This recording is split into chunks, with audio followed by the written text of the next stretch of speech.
production assistants right here, and she hosts Ebits on lifestyle. You'll be seeing pictures of her all over pretty soon. Okay, and now to the scoop with our guest for the morning, who is a medical doctor and the member of parliament representing the people of Korle constituency in the Greater Accra region, Dr. Zanetor Agyeman-Rawlings. You're welcome to the show. Thank you so much. It's good to have you here. Thank you, Kafui. All right. I typed your name, just your first name, into Google Images, and all the pictures that come as just you. It's like you're the only person in the world who is named Zanetor, at least online. You know why your dad called you that? Well, I think it would have to do with the time period, within which I was born. When economically and everything else, Ghana was really at the bottom. And he was experiencing and witnessing so much, I think, in terms of corruption and all that was going wrong. And so the name Zanetor, as you know, literally means the darkness must stop. Yes. And it's supposed to be representative of all that is wrong and bad things going on. So that's how the name came about. It's a unique name. It is. What does it feel like? Like just walking around with the only person in the world with this name? Well, not anymore, because a couple of people actually got in touch and said they wanted to name their daughters after me. Nice. So I guess it's not just me anymore. Maybe more Z's in the house. That's right. All right. And talking of the house, yesterday I was on my way home, and then the speaker mentioned your name as part of a committee of 8 people. Yes. To go and look into the vote of censure. Yes. Against the finance minister. What's that all about? Well, I don't know, maybe I should read the Constitution to you to give you a bit of a background. Yeah. It's when we actually had this whole concept of the vote of censure, it comes from, I think it's 82, Article 82 in the Constitution, which is talking about the censure of a minister. And just to avoid being misquoted, I'll just read it from here, okay? So it's the Article 82 vote of censure. Parliament may, by resolution supported by the votes of not less than 2/3 of all members of Parliament, pass a vote of censure on a minister. I think if you recall the minority leader speaking when he was, talking about the votes to start moving the motion, and he mentioned the fact that we know that as a minority we don't have 2/3, but based on the previous week or the week before that, there was a cohort of NPP MPs who had come out calling for the resignation of the Minister of Finance, and this basically what he said was, knowing that we have half, we're looking for the extra numbers to come from the other side of the aisle to make up the 2/3 to make this successful. So that was part of his opening statement. And then 2, a motion for the resolution referred to in clause 1, which I've just mentioned, of the article shall not be moved in Parliament unless a 7 days notice has been given of the motion, which was the case. The notice for the motion has been signed by not less than 1/3 of all members of Parliament, and this was signed by 127 members of Parliament from our side, because the minimum is 1/3. So we actually had above that. So that included myself as the number that signed. And then the motion shall be debated in Parliament within 14 days after the receipt by the Speaker of the notice for the motion. Yesterday marked 14 days. And so it had to start on that day. Okay. And a Minister of State in respect, this is number 4. So a Minister of State in respect of whom a vote of censure is debated under the clause 3 that I've just said of this article is entitled during the debate to be heard in his defense. So you probably heard at least 3 members of Parliament on our side making reference to this copiously with regards to the fact that the minister is given that opportunity to actually defend himself during the debate. And then where a vote of censure is passed against the minister under this article, the president may, take note, may, unless the minister resigns his office, revoke his appointment as a minister. So there's quite a procedure that one has to go through in order for this to actually reach its final conclusion. And the hope is that once it gets through Parliament, so this is if we were going down this route, where we would have a situation where that debate would have happened, the minister would have had the opportunity to defend himself in plenary, because ministers of state are permitted to be part of debate on the floor. And then that would proceed with a vote, which would be a secret ballot, properly. And then, of course, having achieved that 2/3, the Speaker would have to communicate this to the President, that this is what has happened on the floor of Parliament. Then the President, in view of what the legislative arm has overwhelmingly said, would then, I suppose, have the moral obligation, because it doesn't say must, it says may in the Constitution. And perhaps maybe when we're looking at constitutional review and amendments, perhaps this is one of the things we need to look at. Okay. So that was what played out on the floor yesterday, partly. And then the Speaker directed that an ad hoc committee be formed. So we actually, the formation of that committee happened in real time. And that's how my name got mentioned, because we had 3 other members led by Honorable Dominic Ayeni on our side, and then we had Honorable Ahiafo as well as on our side. And it's an 8-member committee co-chaired. Yes. Which means that there isn't that advantage that usually occurs when there's a committee sitting where the chairman tends to be from the government side, meaning that ultimately that ultimate responsibility of that report comes from the government side. Katie Hammond is co-chairing the NPP side. Now, the thing about this is, this should be interesting because it's an even number. There's no tiebreaker. So the report has to be accepted by both. And I'm wondering, we will have meetings, because we have to present this within 7 days. Yes. And in every situation, the what if, and I can't give you the answer to the what if now, because that would be an answer that would happen after the committee has had that meeting on. So what if we cannot decide? Okay, that would happen. So this is effectively day 1 of your sittings. Yes. Do you sometimes wish that the president could just truncate this process by firing the finance minister, or the finance minister truncates the process by resigning? I think that would have made it a lot easier. But we're forced to, at this point, make use of the instruments available to us, the structures available to us, and it's frustrating in a way.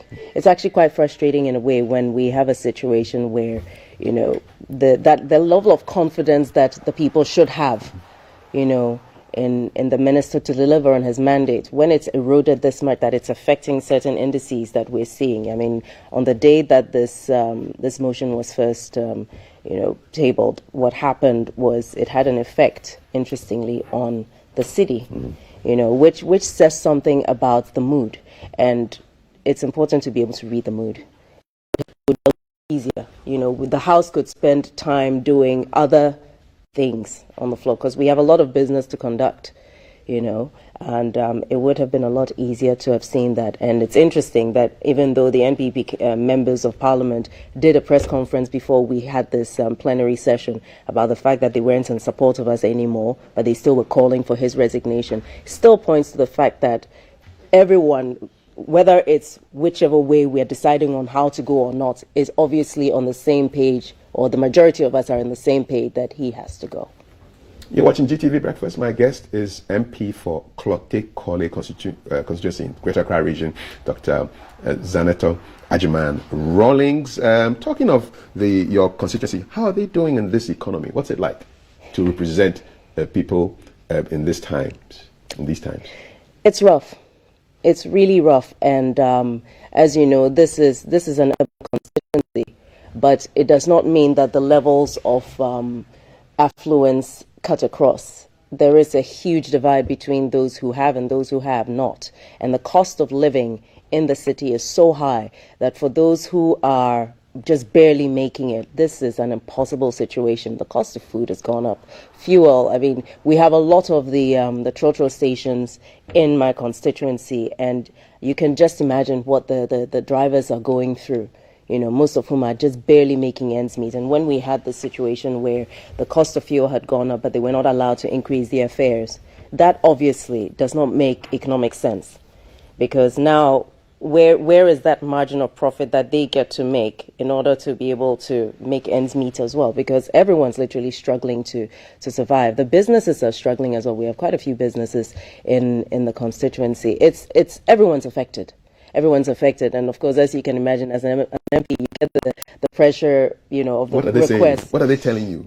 What are the kind of conversations that you are hearing? To be quite honest, just last night and in the early hours of this morning, some of the messages that I'm getting are the fact that everybody's now looking at Parliament to do the right thing with regards to the vote of censure in order to see something happening. I think nobody is expecting a miracle to happen, but what people are looking for is a signal from the government that genuinely is acknowledging the fact that things are not good, and they can do something that could send a signal, not just within the internal community, but internationally as well, to show that there's a recognition of a problem, that the loss of confidence could be at least just perhaps changed a little bit, to affect various things that are now indirectly affecting the lives of the ordinary Ghanaians, and of course there's the pressure of more people than normal are asking for financial support.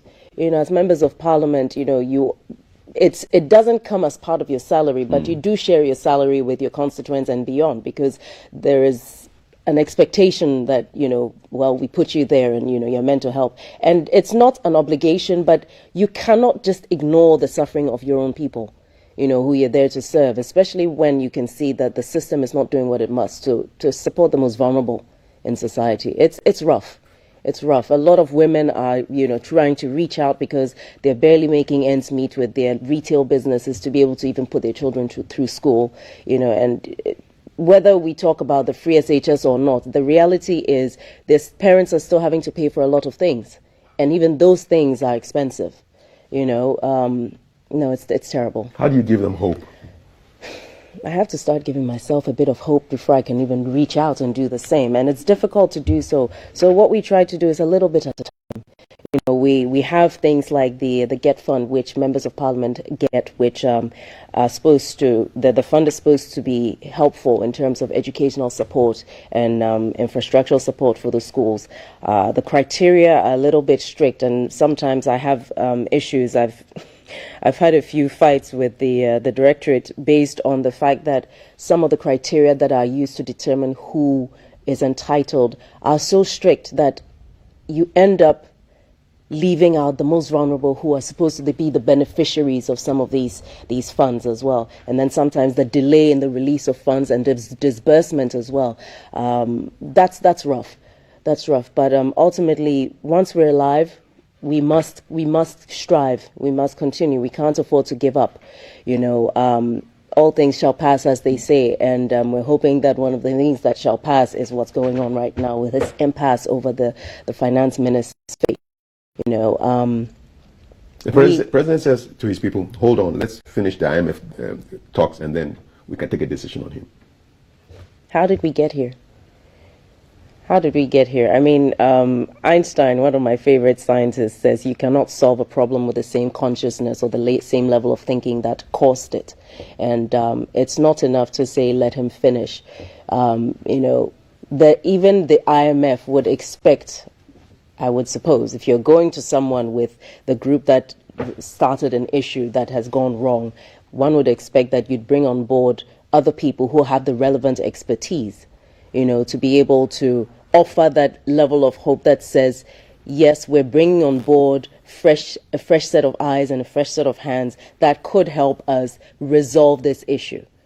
And not to mention him as the only person, but if we look at the well-known economist, he has spoken really, really well with such courage and clarity on some of the things that could be done differently. And I feel like the president needs to actually widen his net with regards to bringing on board more stakeholders who have an interest in where this country goes, who have the expertise to actually offer the best of their advice to make Ghana a better place than what it is today. And I like that. I mean, we want Ghana to be a better place than what it is today, but it will take some time, I'm sure, and decisions have to be made for that to happen. Yes. Let's switch away from all the duties of being a parliamentarian? Because before that, you were a doctor. Yes. If I go home and my children ask me, what kind of doctor is Dr. Agyeman-Rawlings? What do I tell them? What kind of doctor are you? Well, a family doctor. So I worked in GP for about a decade General or so. practice. General practice. Okay. I'm sorry. Yes, that's right. It's funny because I actually wanted to do something to start with, and then when I had my first daughter, I had to take a decision, a bit early in my life, in the sense that I had to decide whether I was willing to give all my time to climbing up the ladder of doing surgery and neglect that input that I could have in raising my daughter, or take a decision very early where recognizing how much time I would need and readjust. And that's what I did. So I moved into GP, which when I was going through med school was never on my radar, but actually worked out quite well because it gives you quite a broad scope in terms of you're dealing with patients. You deal with older people, you deal with children, pregnant women, the whole spectrum. And it was also an interesting lesson in how to deal with people, because from the point of view of a GP, you have to break it down. What you say, you have to break it down. You can't be using medical terminology on your patients if you really want them to understand what you're talking about, if you want to be able to help them engage in behavioral change, so that you're not medicating everything, but you're actually trying to let them own their own, health, so to speak, and how to make their lives better. So, you kind of learn how to go from using the big terminology to breaking it down into language that is easy to understand, so that you can bring, your patient on board with you. And general practice was what I was doing for the last 10 years before I came into politics. Do you miss talking to patients on a daily basis? Well, it's quite funny because yes and no. Yes, because when you're dealing with medicine, by and large, give or take a few areas, it's more straightforward. A patient comes to you because they genuinely know they need help with something, and you look, you listen, you feel all the things that you do to glean the information from them, hopefully engage in a conversation with them where they're willing to own their part of the responsibility of getting better. And then that goes from there. In a way, engaging in politics is similar, because you're having to listen a lot and talk a lot, and analyze situations and try to come up with a solution with the person who is talking to you. At least that's how I've approached it. I suppose for me, what I miss is that clarity of why we're doing what we're doing sometimes. Politics is murky. It is a bit. It is a bit. And I miss that clarity, and I suppose there's a little bit more sincerity on the part of a patient when they come to you and they say, look, this is the situation. Not always, not always. But by and large, one is always having to try and read between lines of politics, and sometimes it delays or impedes the solution that could otherwise be very easily attainable. What surprised you most about politics? I suppose it would have to be the fact that even though people are hoping for a certain level of integrity from you, sometimes people don't want to hear the truth. And I think for me that was quite surprising, and still is a bit, There's a part in the Bible where it says, speak the truth kindly. So, one is constantly having to learn how to speak the truth kindly. But it's I think that would have been the biggest surprise for me. The fact that there was one incident where I was addressing a mini rally. I think it must have been about 6 years ago, very early on when I started. And I remember there was one situation where I just told the truth about what the situation was. And after the program was over, I had my director of operations come and tell me that though he had a message for me, and I'll say it in Guy and I'll translate into English. I said, "Kafui, kemo yumu akeshin like I will feel," Tell the lady that she should lie to us more. A little bit. Yes. A little bit. Few. Yes. How few? Well, see, that was the problem. And I remember feeling quite incensed at the time because for me, this was not a game. For me, this was a commitment I had made. And for me, that commitment meant that if I was having to tell the truth, and that was going to cost me the votes, I was willing to tell the truth because I did not come into it to lie my way into power, and that was at the very foundation of what was driving me, and that I struggled with. And so I suppose what I've had to do is to learn how to speak the truth kindly. Good. Do you find that people take advantage of your surname? I mean, Agyeman-Rawlings. Do people want to take advantage of that? In what way? Well, for example, I see online there's so many profiles of Zanetor, Agyeman-Rawlings. I see Zanetor, I see Zanetor. Yeah. There's so many. And so people are trying to use that to what? Make money? They are. And I've constantly been reporting all these fake pages. It's actually quite disturbing that, first of all, that people would do that. But I think what's more disturbing is the fact that other people would fall for it, believing that I would do such a thing. And that is, for me, very disturbing. But it also points to the level of desperation in the system where people are willing to believe, that they can cut corners through certain people, because we hear so much about this protocol lists and, if you know so-and-so, they can get you in the back door and all of that. Traveling schemes and scams? All sorts of things. I've heard that some people have paid thousands or hundreds to some fraudulent persons to get them into the security services. Yes. Using your name. Using my name and all sorts of things. And these are just a few of the things that have come to light. Unfortunately, what I struggle with is with this whole drive towards digitization and digitalization, I'm not seeing enough being done aggressively within the cybersecurity sector. Where, people's identities are not being used to defraud others. And that's a big concern of mine. I keep reporting it, but it keeps happening. And the question is, how do we fix a problem that is now here to stay? Because we are online.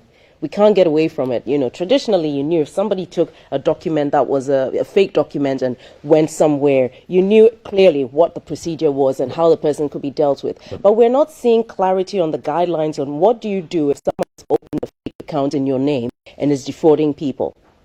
So we need to get really serious with that. Yes, we need to. And if it's a case of whether it's NITA or, the cybersecurity authority just getting directly in touch with the likes of, whether it's Facebook and Instagram and all of these, Twitter and whoever else to ensure that this is not happening. And even, on WhatsApp as well. Apparently people are creating fake WhatsApp pages.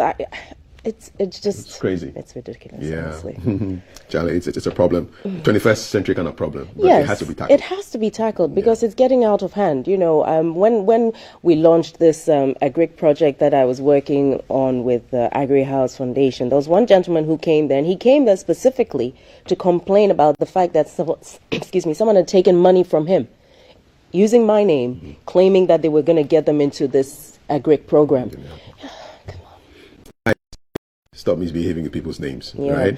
And talking of names, how's Nana Kunedu, Agyeman-Rawlings, your mom? How's mom doing? She's well. Yeah? She's well. It's been a tough 2 years. I mean, tomorrow is the old man's second anniversary, but she's doing okay. She's doing as best as you can be under the circumstances, I suppose. How often do you vibe with her, chat with her? Every day. Every day.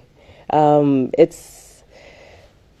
suppose you lose someone close to you, and it's a reminder to take advantage of the time you have with those you have here. We don't know. I mean, no one has come back to tell me what happens after you're dead. So while we're here, why don't we make use of that, and actually spend quality time together? So that's what we do. And so she spends time with my children as well. We called him President Rawlings. What did you call him? Daddy. What? I used to call him Grandpa once the kids were born, and then my children would say, "But why are you calling me Grandpa? He's your dad." I'm like, "Yes, I'm calling him Grandpa because of you." And then when when I want to make fun of him, I'm Papa J. What do you miss most about him? His humor. His humor, and he just had this ability to see. He could see around corners, and even when you thought he wasn't looking, he was picking up on little things, and he'd just drop it. He wasn't very tactful in what he said. So if there was an issue and I'd go see him, or just randomly just spending time with him, he would just mention something, and he had this way of saying it without imposing his will on you. He'll tell you, look, whatever the piece of advice was, and then he'd move on. And I miss that. And well, I think one of the things I do miss the most is when it's really late at night and everything is quiet and suddenly I have some space to think or reflect.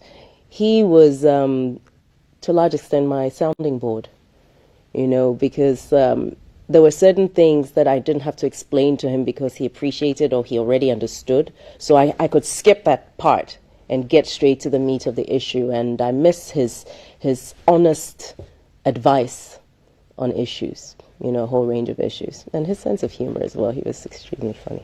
We heard all these stories that he used to kind of just, in the Agyeman-Rawlings days, like move around incognito on his motorbike or in a taxi. Were they urban legends, or did he actually go around to go and find out what was happening? He actually did. What kind of things did he do? No, he actually did.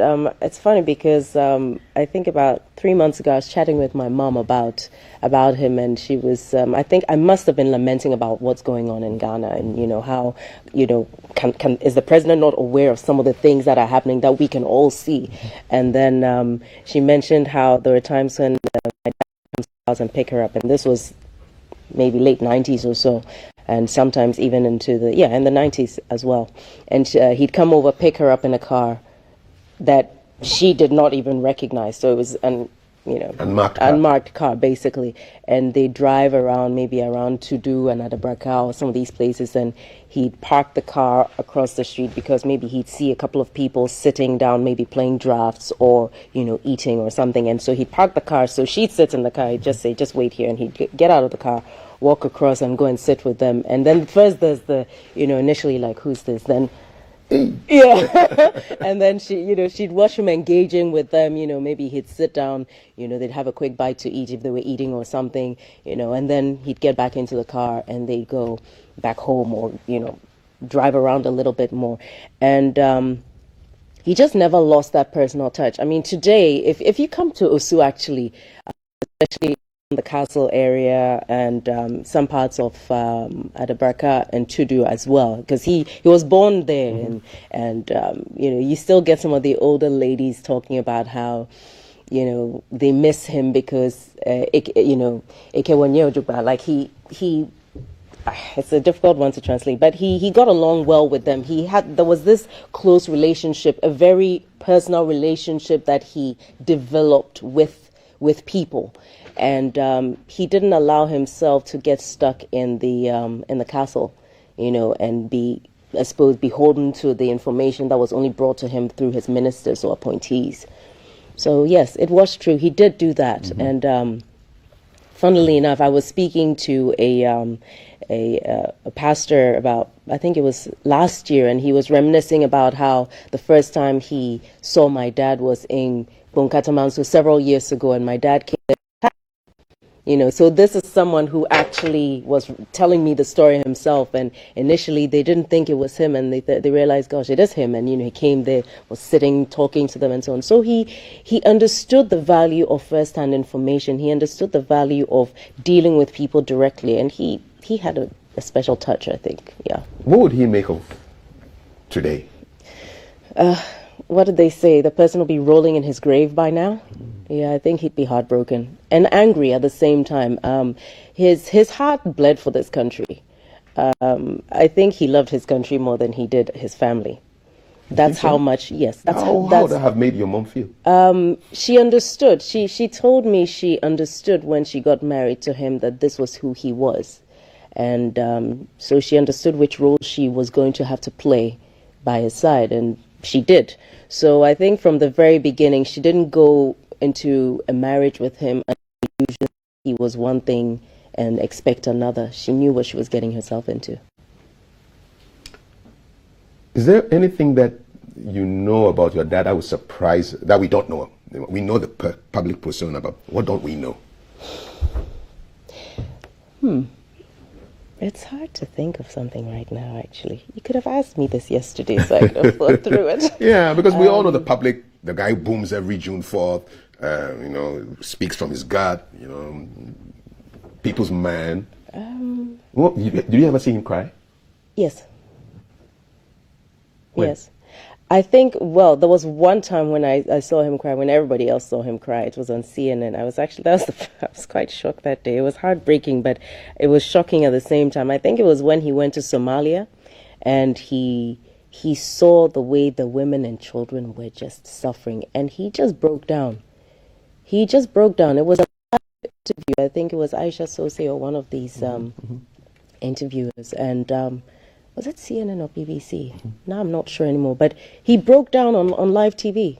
Wow. Yeah, he just could not contain the anguish from seeing these women and children just suffering, as a result of this conflict and the lack of support that they were getting. It was quite traumatic. Just to see your father crying. Yeah.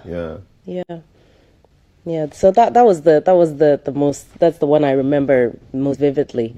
But I've seen him shed tears a couple of times in between. I think when my mom's mother passed. Yeah, then that would be in another time. Yeah, because he really respected and loved her dearly. But he was a good dancer too. Not as good as your mom. I'm looking at. I don't know about that. I think all women just dance in a particular way. Your mom is great. Yeah, she's a good dancer, but Charlie, your dad's moves, pure. Oh my That's goodness. him. What was going on here, man? That was my mom's 70th birthday. I check Boko and Langbaja all day inside now. I don't know what he was trying to do, but God bless him, eh? It's difficult to keep up with my mom and her dancing. I mean, when she gets onto the dance floor, I just move away. So. Yeah. What do you do for fun? Well, my stress relief for now and fun for me is actually working out at the gym. Okay. When I'm able to make time, sometimes, I'll go to Burma Camp to ride the horses, but that I haven't done in a really long time. So you ride, you swim? I do swim, but as black women, our hair. Where the hairnet now, Zanetor? Where the hairnet now? Sometimes. Taekwondo? Taekwondo, yes. Taekwondo. We were forced to do that as children. What's your belt? Black. Okay. Second dan. Second dan black. Yes. All right. Okay. So now we know. Don't mess around. When was the last time you took somebody down? That would be telling. That would be telling. I want to know. I'll tell you afterwards. I've enjoyed this talk a lot. What are you doing for the old man tomorrow? Is there anything on the plans? Just a quiet reading and just a bit of a prayer. Okay. And then moving on with the day. Okay. He was a complicated man, but simplicity was his way in some weird sort of way. And I don't believe that he would appreciate, too much ceremony around a second anniversary. Usually the big ones are the first, and then I think 5th and 10th, and so on and so forth. But I think at this point in time, he would probably be expecting me to put my energy to use in a way that could do something to help others. So yes, we will go and pay our respects, and then I suppose an opportunity to reflect, on where we were, where we are, and for me, a reminder of not to give up. He never gave up, not even when he was ill. His question was always, how are they? How are the people? And that was his concern. I remember when he retired from office, and during the President Kafui era, and while we were still in opposition, and a lot of pressure was coming his way with regards to people who needed support, but somehow because of political affiliation were either out of a job or needed help and couldn't get it. And I remember I'd come back home, and sometimes he'd be lying in the couch. There was a long couch, and he'd be lying there with his hand on his forehead, and he'd turn to me and say, "Times are hard." you know, and he said, there's so many people I need to help and I can't help them. And there was this pain that he felt because there was so much expectation on him with regards to helping others. But for him, because he didn't amass wealth, he did not have that financial capacity to help as many people as he would have liked to. And I believe that was a huge frustration for him, you know. And I remember the year I went up to him and I said, because that was the year of an election year, so I went to him and I said, look, you know, with everything that you're seeing, did you anticipate this kind of a scenario, you know, after you left office? And his response was heartbreaking in a funny way, because he said he gave everything. He gave everything to Ghana, believing that the foundation that had been laid would be built upon. What he didn't expect was to have people coming in afterwards and just basically stripping the country bare of everything, and looking at their own personal, you know, enrichment at the expense of the people, and thinking how he could have done that, but he didn't, because that, for what he saw that led to his emergence, he couldn't betray that kind of a vision. It was a huge pain he carried in his heart, I think, about seeing levels of corruption. Yeah. May you rest in peace. Yes. The Scoop with Dr.